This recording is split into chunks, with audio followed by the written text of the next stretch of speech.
बिस्मिल्लाहिर्रहमानिर्रहीम। The topic of today's discussion is point number 46। इससे हम स्टार्ट करेंगे। जो ए वेव हमें नज़र आती है जेवीपी के अंदर वो इंक्रीज़ हो जाती है ट्राइकस्पिड स्टेनोसिस के अंदर। ट्राइकस्पिड स्टेनोसिस के अंदर जेवीपी की ए वेव इंक्रीज़ हो जाती है। ए वेव आपकी एट्रियल कॉन्ट्रैक्शन को शो करती है और एट्रियल फिब्रिलेशन के अंदर एब्सेंट होती है। ए वेव एट्रियाज की कॉन्ट्रैक्शन को शो करती है और एट्रियल फिब्रिलेशन के अंदर एब्सेंट होती है। जो सी वेव होती है वो राइट वेंट्रिकल की कॉन्ट्रैक्शन को शो करती है जब आपका ट्राइकस्पिड वाल्व क्लोज होगा और वो बल्ज करेगा आपके एट्रियम के अंदर। राइट वेंट्रिकल की कॉन्ट्रैक्शन को सी वेव शो करती है, ए वेव एट्रिया की कॉन्ट्रैक्शन को शो करती है और ए फिब वाले पेशेंट्स के अंदर, एट्रियल फिब्रिलेशन वाले पेशेंट्स के अंदर ए वेव एब्सेंट होती है। जो एक्स डिसेंट होता है इसमें एट्रियल रिलैक्सेशन होती है और साथ आपकी डाउनवर्ड डिस्प्लेसमेंट होती है जब आपका क्लोज ट्राइकस्पिड वाल्व की डाउनवर्ड डिस्प्लेसमेंट हो जाती है जब आपके वेंट्रिकल्स कॉन्ट्रैक्ट करते हैं। और ट्राइकस्पिड रीगर्जिटेशन के अंदर एक्स डिसेंट एब्सेंट होता है। वी वेव के अंदर आपका राइट एट्रियल प्रेशर इंक्रीज कर जाता है क्योंकि आपकी क्लोज ट्राइकस्पिड वाल्व होता है और आपका जब राइट एट्रिया जब फिलिंग होती है और ट्राइकस्पिड वाल्व क्लोज होगा तो जो राइट एट्रियम के अंदर प्रेशर बढ़ता है उसकी वजह से वी वेव आती है। तो वी वेव को हम फिलिंग वेव भी कहते हैं कि जब आपकी ट्राइकस्पिड वाल्व क्लोज हो और जब फिलिंग होती है तो जो आपके राइट एट्रियम का प्रेशर बढ़ जाता है उसकी वजह से वी वेव आती है। जो वी डिसेंट होता है इसमें आपके राइट एट्रियम की एम्पेडिंग होती है राइट वेंट्रिकल के अंदर। वी डिसेंट में राइट एट्रियम की एम्पेडिंग होती है राइट वेंट्रिकल के अंदर। जब राइट एट्रियम का ब्लड राइट वेंट्रिकल के अंदर जाता है तो हमें वी वेव मिलती है जेवीपी में। पैथोजेनेसिस के अंदर जो ए वेव होती है वो एट्रियल फिब्रिलेशन के अंदर और माइट्रल स्टीनोसिस के अंदर एब्सेंट होती है। ए वेव एट्रियल फिब्रिलेशन और माइट्रल स्टीनोसिस में एब्सेंट होती है। जो जाइंट ए वेव होती है वो हमें ट्राइकस्पिड स्टीनोसिस के अंदर मिलती है। हमने पहले भी पढ़ा था कि जो ए वेव होती है वो इंक्रीज हो जाती है ट्राइकस्पिड स्टीनोसिस के अंदर। Giant A wave tricuspid stenosis में मिलती है। ए वेव एब्सेंट होती है एट्रियल फिब्रिलेशन और माइट्रल स्टीनोसिस में।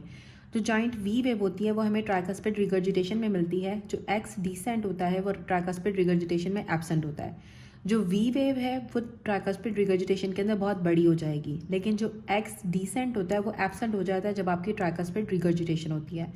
जो वाई डिसेंट होता है वो प्रोमिनेंट हो जाता है जब आपको कंस्ट्रक्टिव पेरिकार्डाइटिस होगा और कार्डिक टेम्परार्ड के अंदर वाई डिसेंट एब्सेंट होता है। जेवीपी का जो वाई डिसेंट होता है वो एब्सेंट होता है कार्डिक टेम्परार्ड में और कंस्ट्रक्टिव पेरिकार्डाइटिस के अंदर प्रोमिनेंट होता है वाई डिसेंट। अब जो जाइंट ए वेव है कार्डिक साइकिल के अंदर राइट वेंट्रिकल की हाइपरट्रॉफी हुई है तो हमें वो ट्राइकस्पिड स्टीनोसिस में मिलती है। जाइंट ए वेव हमें ट्राइकस्पिड स्टीनोसिस में मिलती है। डायक्रोटिक नॉच अगर आपको जेवीपी के अंदर नजर आएगी तो आपका क्लोजर ऑफ एओर्टिक वाल्व को शो करती है। एओर्टिक वाल्व का क्लोजर की वजह से हमें डायक्रोटिक नॉच मिलती है जेवीपी में। जो ए वेव लार्ज ए वेव होती है वो आपके ट्राइकस्पिड स्टीनोसिस को शो करती है। जो सी वेव होती है वो आपके क्लोजर ऑफ ट्राइकस्पिड वाल्व को शो करती है। हमने पहले भी पढ़ा था कि जो सी वेव होती है वो ट्राइकस्पिड वाल्व के क्लोजर को भी शो करती है और जो सी वेव होती है वो राइट वेंट्रिकल की कॉन्ट्रैक्शन को भी शो करती है जब आपका ट्राइकस्पिड का वाल्व क्लोज होगा और जब ट्राइकस्पिड वाल्व बल्ज कर रहा होता है आपके एट्रियम के अंदर तो आपके राइट वेंट्रिकल की जो कॉन्ट्रैक्शन होती है उससे हमारे पास सी वेव आती है। तो सी वेव आपके closure of the tricuspid valve को शो करती है। माइट्रल स्टीनोसिस के अंदर ए वेव एब्सेंट होती है। माइट्रल स्टीनोसिस में ए वेव एब्सेंट होती है। जो सी वेव होती है वो आपके राइट वेंट्रिकल की कॉन्ट्रैक्शन को शो करती है। वी वेव आपकी आइसोवॉल्यूमेट्रिक रिलैक्सेशन के करीब प्रेजेंट होती है। जब आपकी आइसोवॉल्यूमेट्रिक रिलैक्सेशन होती है तो वी वेव प्रेजेंट होती है। इंस्पिरेशन के दौरान जीवीपी ड्रॉप कर जाती है क्योंकि आपका वीनस रिटर्न ज़्यादा हो जाता है। जब आप इंस्पायर करते हो तो आपकी जेवीपी ड्रॉप कर जाती है क्योंकि आपका वीनस रिटर्न इंक्रीज करता है। अगर तो आपकी increase JVP due to increase in resistance, जब रेजिस्टेंस ज़्यादा होती है तो जेवीपी भी आपकी ज़्यादा हो जाती है। अब नेक्स्ट दिया हुआ है कि ईसीजी के ऊपर आपको जो पी वेव है वो रिप्लेस हो गई है इरेगुलर वेव से और क्यूआरएस कॉम्प्लेक्स भी उसका इरेगुलरली प्रेजेंट है, रिदम भी उसका इरेगुलर है, तो डायग्नोसिस उसकी एट्रियल फिब्रिलेशन होगी। एट्रियल फिब्रिलेशन के अंदर आपको कोई पी वेव नहीं मिलती है और जो क्यूआरएस कॉम्प्लेक्सेस होते हैं वो वाइडली स्पेस्ड होंगे और इरेगुलरली स्पेस्ड आपके क्यूआरएस कॉम्प्लेक्सेस होंगे। क्यूआरएस कॉम्प्लेक्स भी आपके इरेगुलर पैटर्न में आते हैं और पी वेव एब्सेंट हो जाती है एट्रियल फिब्रिलेशन में। एट्रियल फ्लटर के अंदर आपको back to back atrial depolarization wave आती है। इसमें सॉ टूथ अपीयरेंस आती है और इसके ट्रीटमेंट में हम कैथेटर एब्लेशन करते हैं। वेंट्रिकुलर फिब्रिलेशन के अंदर हम इरेटिक रिदम्स आते हैं। इसमें कोई आइडेंटिफाइबल वेव्स नहीं होती हैं, इरेटिक रिदम्स होंगे, कोई वेव्स का कोई पैटर्न नहीं होगा। अगर आप इनको इमीडिएट CPR ना करो, डिफिब्रिलेट ना करो तो वेंट्रिकल फिब्रिलेशन फैटल होती है। अब जो ये जो एरिथमियाज हैं और जो ब्लॉक्स हैं, इसकी मैंने एक सेपरेट वीडियो बनाई हुई है, आप उसमें भी जाके वो देख सकते हैं, उसका लिंक मैं आपको डिस्क्रिप्शन में दे दूँगी। जो फर्स्ट डिग्री हार्ट ब्लॉक होता है, इसमें आपका PR इंटरवल 20 मिलीसेकंड से ज़्यादा हो जाता है। फर्स्ट डिग्री हार्ट ब्लॉक के अंदर आपका PR इंटरवल 20 मिलीसेकंड से ज़्यादा हो जाता है। जो सेकंड डिग्री हार्ट ब्लॉक होता है, इसके अंदर आपको ड्रॉप बीट्स आती हैं और कुछ इम्पल्सेस जो होंगी वो एट्रिया से आपके कंडक्ट हो जाती हैं, वेंट्रिकल्स तक कुछ नहीं हो पाती हैं। जब आपकी एट्रिया से वेंट्रिकल तक इम्पल्सेस कंडक्ट नहीं हो पाएंगी तो उसकी वजह से आपको ड्रॉप बीट डेवलप हो जाती है। सेकंड डिग्री हार्ट ब्लॉक दो तरह का होता है, एक मोबिट्स टाइप 1 होता है, एक मोबिट्स टाइप 2 होता है। जो मोबिट्स टाइप 1 होता है उसको हम वैंकीबेक फिनोमेना भी कहते हैं। इसमें आपकी प्रोग्रेसिव लेंथनिंग होती है PR इंटरवल की, जब तक कि कोई एक ड्रॉप बीट ना आ जाए उसके बाद साइकिल रिपीट होना स्टार्ट हो जाता है। जो मोबिट्स टाइप 2 होगा, इसमें आपको ड्रॉप बीट आती है लेकिन इसमें तो कोई प्रोग्रेसिव लेंथनिंग नहीं होती आपकी PR इंटरवल की। और जो आपका मोबिट्स टाइप 2 हार्ट ब्लॉक होता है वो आपका थर्ड डिग्री हार्ट ब्लॉक के अंदर भी या कंप्लीट हार्ट ब्लॉक के अंदर कन्वर्ट हो जाता है। जो थर्ड डिग्री हार्ट ब्लॉक होता है उसे कंप्लीट हार्ट ब्लॉक भी कहते हैं। इसमें कोई कंडक्शन नहीं हो रही होती है आपके AV वेंट्रिकल नोड से, और एट्रिया और वेंट्रिकल इंडिपेंडेंटली बीट कर रहे होते हैं। वेव्स जो है वो एट्रिया से वेंट्रिकल्स में ट्रैवल नहीं कर रही हैं, बल्कि एट्रिया और वेंट्रिकल इंडिपेंडेंटली बीट कर रहे होते हैं। आपकी वेव AV नोड से ट्रैवल नहीं कर रही होती हैं। जो बोथ P वेव्स हैं और जो QRS कॉम्प्लेक्सेस होते हैं वो प्रेजेंट होते हैं। ऑल्दो जो P वेव्स होंगी इनका कोई रिलेशन नहीं होता है, प्रेजेंट तो होती हैं लेकिन P वेव और QRS कॉम्प्लेक्सेस का आपस में कोई रिलेशन नहीं होता है।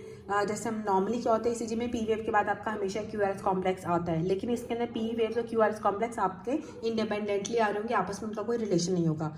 जो एट्रियल रेट होता है वो वेंट्रिकल रेट से ज़्यादा हो जाता है और हमें कैनन A वेव्स मिलती हैं जो कि आपको नेक के अंदर मिलती हैं, क्योंकि लार्ज वॉल्यूम पल्स जब आपकी कंपनसेटरी इंक्रीज की वजह से जब आपकी लार्ज वॉल्यूम पल्स पास करती है तो हमें गर्दन के अंदर कैनन A वेव्स मिलती हैं third degree complete heart block में। अब होता है वॉल्ट पार्किंसन वाइट सिंड्रोम। जो वॉल्ट पार्किंसन वाइट सिंड्रोम है ये मोस्ट कॉमन टाइप का वेंट्रिकुलर प्री एक्साइटेशन सिंड्रोम होता है। इसमें आपका एबनॉर्मल एक एसेसरी कंडक्शन पाथवे बन जाता है एट्रिया और वेंट्रिकल्स के दरमियान में, जो कि आपके नॉर्मल AV नोड को बाईपास कर देता है। इसमें आपको डेल्टा वेव्स नजर आती हैं, साथ आपकी QRS कॉम्प्लेक्स आपके वाइड हो जाते हैं, PR इंटरवल आपका छोटा हो जाता है ECG पे। अब आती है बायोफेसिकुलर ब्लॉक। बायोफेसिकुलर ब्लॉक आपका क्या होता है, एक होता है ये कम्बिनेशन होता है राइट बंडल ब्रांच ब्लॉक का और लेफ्ट बंडल हेमी ब्लॉक होता है।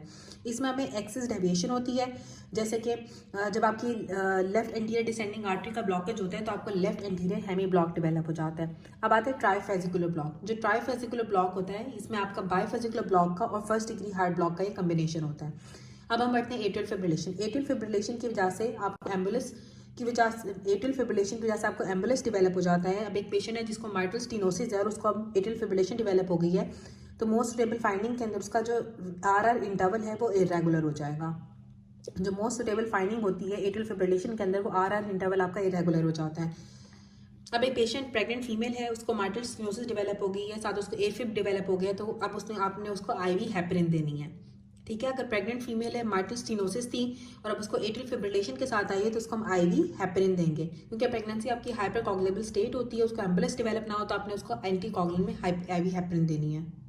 अब उसके बाद एक 25 ईयर ओल्ड मैन है, डायग्नोज हुआ माइट्रल स्टेनोसिस के साथ, क्लिनिक के अंदर आया, उसको पैल्पिटेशन हो रही है, उसकी ECG आपने की तो आपको एट्रियल फिब्रिलेशन नजर आ रही है। तो जो फाइंडिंग्स आपको मिलेंगी जो एट्रियल फिब्रिलेशन को सपोर्ट करती है, इसमें आपको जो RR इंटरवल होता है वो आपका इरेगुलर हो जाता है। एक फीमेल है, उसको थायरोटॉक्सिकोसिस है, इमरजेंसी के अंदर आई, उसका हार्ट रेट 180 हुआ है, ECG के ऊपर आपको इरेगुलर RR वेव्स मिल रही हैं, तो आपने इसको ड्रग ऑफ चॉइस के अंदर बीटा ब्लॉकर देनी है। बीटा ब्लॉकर देनी है और अगर प्रेग्नेंट फीमेल थी तो उसको हम IV हेपरिन दे रहे थे। अब एट्रियल फ्लटर में क्या होता है, एक गर्ल है, उसकी ECG के ऊपर शॉर्ट ऑफ अपेरेंस आ रही है, P वेव्स की जो रेशियो है वो 3:1 होगी और उसकी जो पल्स है वो इरेगुलर है, तो उसको एट्रियल फ्लटर होगा। शॉर्ट ऑफ अपेरेंस जब आपको ECG के ऊपर आ जाती है ना तो वो एट्रियल फ्लटर होती है। जो शॉर्ट ऑफ अपेरेंस है और साथ अगर आपका जो QRS कॉम्प्लेक्स है वो एक P वेव के बाद 3 P वेव्स के बाद एक QRS कॉम्प्लेक्स आ रहा है, 3:1 अगर हो गया तो डायग्नोसिस की एट्रियल फ्लटर होगी। अब हार्ट ब्लॉक में क्या है, ECG के ऊपर आपको PR इंटरवल प्रोलॉन्ग नजर आ रहा है लेकिन कोई दरमियान में मिस्ड बीट नहीं है, तो आपका फर्स्ट डिग्री हार्ट ब्लॉक होगा। ECG के ऊपर अगर आपके PR इंटरवल प्रोग्रेस कर रहा है, प्रोलॉन्ग हो रहा है और साथ अगर आपको सक्सेसिव बीट्स के अंदर आपको ड्रॉप बीट भी मिल रही है तो आपका मोबिट्स टाइप 1 AV ब्लॉक होगा। अब एक पेशेंट है, उसकी ECG आपने कराई है, आपको 3:1 P वेव से QRS कॉम्प्लेक्स जो रेशियो है वो 3:1 हो गई है, तो उसको डायग्नोसिस क्या होगी, मोबिट्स टाइप 2 होगी। मोबिट्स टाइप 2 के अंदर आपकी रेशियोज डेवलप हो जाती है कि आपकी ड्रॉप बीट्स आना स्टार्ट हो जाती है, कि QRS कॉम्प्लेक्स नहीं आता है, सिर्फ P वेव आ रही होती है, तो 3:1 होगी तो उसको Mobitz type 2 second degree heart block होगा। अब वेंट्रिकुलर ECG आपने कराई है और चेंजेस आपको नजर आए हैं। जो वेंट्रिकुलर बीट है वो कम है एट्रिया से, तो डायग्नोसिस क्या होगी? Second degree heart block. Second degree heart block के अंदर आपकी वेंट्रिकुलर बीट कम हो जाती है आपकी एट्रियल बीट से। टाइप 2 हार्ट ब्लॉक के अंदर कौन सी चीज़ हमें नजर आती है? एट्रियल रेट जो होता है वो आपका वेंट्रिकल रेट से ज़्यादा हो जाता है, एट्रिया ज़्यादा कॉन्ट्रैक्ट करते हैं as compare to ventricle. Atrial repolarization हमें ईसीजी के ऊपर थर्ड डिग्री हार्ट ब्लॉक को शो करती है। अगर आपको ईसीजी के ऊपर एट्रियल रीपोलराइजेशन नजर आना स्टार्ट हो जाए, नॉर्मली एट्रियल रीपोलराइजेशन ईसीजी के ऊपर नजर नहीं आती, अगर नजर आएगी तो इसका मतलब है कि पेशेंट को थर्ड डिग्री हार्ट ब्लॉक है। थर्ड डिग्री हार्ट ब्लॉक में आपका एवी नोडल ब्लॉक हो जाता है। पर्सन आया, उसकी ईसीजी आपने कराई, उसका पीआर इंटरवल प्रोलॉन्ग हुआ है और लेफ्ट एक्सिस डेविएशन भी है, कोई लेफ्ट हाइपरट्रॉफी आपको नहीं मिल रही है। लेफ्ट हाइपरट्रॉफी नहीं तो डायग्नोसिस में क्या होगा? ट्राइफेजिकुलर ब्लॉक। ट्राइफेजिकुलर ब्लॉक में हमने पढ़ा था कि उसको लेफ्ट एक्सिस डेविएशन भी है, पीआर इंटरवल प्रोलॉन्ग है। अगर तो टाइप 1 ब्लॉक के साथ अगर आपको बायफेजिकुलर ब्लॉक होगा, बायफेजिकुलर ब्लॉक के साथ अगर आपको टाइप 1 डिग्री हार्ट ब्लॉक होता है तो उसको हम ट्राइफेजिक ब्लॉक कहते हैं। जो सेकंड डिग्री हार्ट ब्लॉक होता है वो मोस्ट लाइकली उसकी वजह से आपका जो एट्रियल रेट होता है वो वेंट्रिकल रेट से ज़्यादा हो जाता है, ज़्यादा पी वेव्स आती हैं as compare to QRS complex, ठीक है, थर्ड डिग्री हार्ट ब्लॉक के अंदर। तो आपने किस तरह से हम डिफ्रेंशिएट करेंगे सेकंड डिग्री और थर्ड डिग्री हार्ट ब्लॉक को? अगर तो P R interval in ECG varies in third degree while in constant second degree bond. जो पी आर इंटरवल से हम डिफ्रेंशिएट करेंगे कि सेकंड डिग्री हार्ट ब्लॉक है, थर्ड डिग्री हार्ट ब्लॉक है, क्योंकि दोनों के अंदर आपकी जो पी वेव्स होती हैं और जो क्यू आर एस कॉम्प्लेक्स होते हैं वो आपके पी वेव्स होती हैं वो ज़्यादा होती हैं as compare to Q R S complexes से। तो अगर तो आपका पी आर इंटरवल कॉन्स्टेंट है तो इसका मतलब है कि सेकंड डिग्री हार्ट ब्लॉक है, लेकिन अगर आपका पी आर इंटरवल फ्लक्चुएट कर रहा है, चेंज हो रहा है, तो आपको थर्ड डिग्री हार्ट ब्लॉक है। अब एरिथमियाज में क्या आता है? एक वमेन है, उसको टेकीकार्डिया हो रहा है एक्सरसाइज के दौरान और स्ट्रेस हो रहा है जो कि रेस्ट के साथ सेटल हो जाता है, तो इसका मतलब है कि उसको साइनस टेकीकार्डिया हो रहा है। ऐसी पेशेंट अगर उसको एक्सरसाइज करते हुए उसका हार्ट रेट बढ़ रहा है और इसका मतलब है कि उसको साइनस टेकीकार्डिया है। पेशेंट आई, उसको सुप्रावेंट्रिकुलर टेकीकार्डिया है, आपने उसको विरापेमिल देनी है। अगर तो एडिनोसिन है तो एडिनोसिन को आपने ऑप्शन में प्रेफर करना है, लेकिन आपने एडिनोसिन आपकी वैसे एसवीटीज के लिए होती है, लेकिन आप विरापेमिल कैल्शियम चैनल ब्लॉकर्स भी दे सकते हो। अब 60 ईयर ओल्ड मेल है, मेडिकल वार्ड में आया, उसको इस्केमिक हार्ट डिजीज़ है, उसके पैल्पिटेशन हो रही है, डिस्नी हो रही है, सिंकिंग ऑफ हार्ट हो रही है, सिनकिपी हो रही है। इसी के ऊपर आपको एबनॉर्मल क्यूआरएस कॉम्प्लेक्स नजर आ रहा है with a rate between 140 and 200 beats per minute. QRS complex के एबनॉर्मल हो गए हैं और जो उसका हार्ट रेट है वो 140 से 200 के दरमियान में है। जो बेस्ट ऑप्शन होगा वो आपने लाइडोकेन देना है। अगर तो हमारे पास इस्केमिक हार्ट डिजीज़ है तो लाइडोकेन आपने ज़्यादा देनी होती है एज कम्पेयर टू इमिडोरोन। अगर वैसे पेशेंट होगा तो आपने एमिडोरोन देनी है, लेकिन अगर इस्केमिक हार्ट डिजीज़ वाला पेशेंट है तो हम लाइडोकेन को प्रेफर करेंगे। कौन सी ड्रग होती है जो कि प्रिवेंट करती है टेकीकार्डियाज को उन पेशेंट के अंदर जिनको वॉल्फ पार्किंसन वाइट सिंड्रोम होता है? इसमें आती है ड्रोपेरिडोल। ड्रोपेरिडोल प्रिवेंट करती है टेकीकार्डियाज को वॉल्फ पार्किंसन वाइट सिंड्रोम वाले पेशेंट्स के अंदर। उसके बाद लेफ्ट एक्सिस डेविएशन ईसीजी के ऊपर आप राइट वेंट्रिकुलर टिश्यू डैमेज को शो करती है। अच्छा, अब जो ये एरिथमियाज होते हैं ना, अगर एक ऐसी वुमन है जिसको एक्सरसाइज के दौरान टेकीकार्डिक फील कर रही है और जब वो और ड्यूरिंग स्ट्रेस भी उसको टेकीकार्डिया फील होता है और जब रेस्ट करती है तो वो ठीक हो जाता है, तो इसका मतलब उसको साइनस टेकीकार्डिया है। वो पेशेंट जिनको एसवीटी होता है हम विरापेमिल देते हैं। विरापेमिल आप तब दोगे अगर तो आपके पास एडिनोसिन का ऑप्शन नहीं है। अगर एडिनोसिन का ऑप्शन है तो एसवीटी के लिए हमने एडिनोसिन को करेक्ट करना है। साथ अगर एक इस्केमिक हार्ट डिजीज़ वाला पेशेंट है और साथ उसको अगर पैल्पिटेशन हो रही है, हार्ट सिंकिंग हो रही है, सिनकिपी हो रही है, इसी के ऊपर आपको एबनॉर्मल क्यूआरएस कॉम्प्लेक्स नज़र आ रहे हैं और उसका रेट जो है वो 140 से 200 के दरमियान में हो गया, तो आप उसको लाइडोकेन दोगे।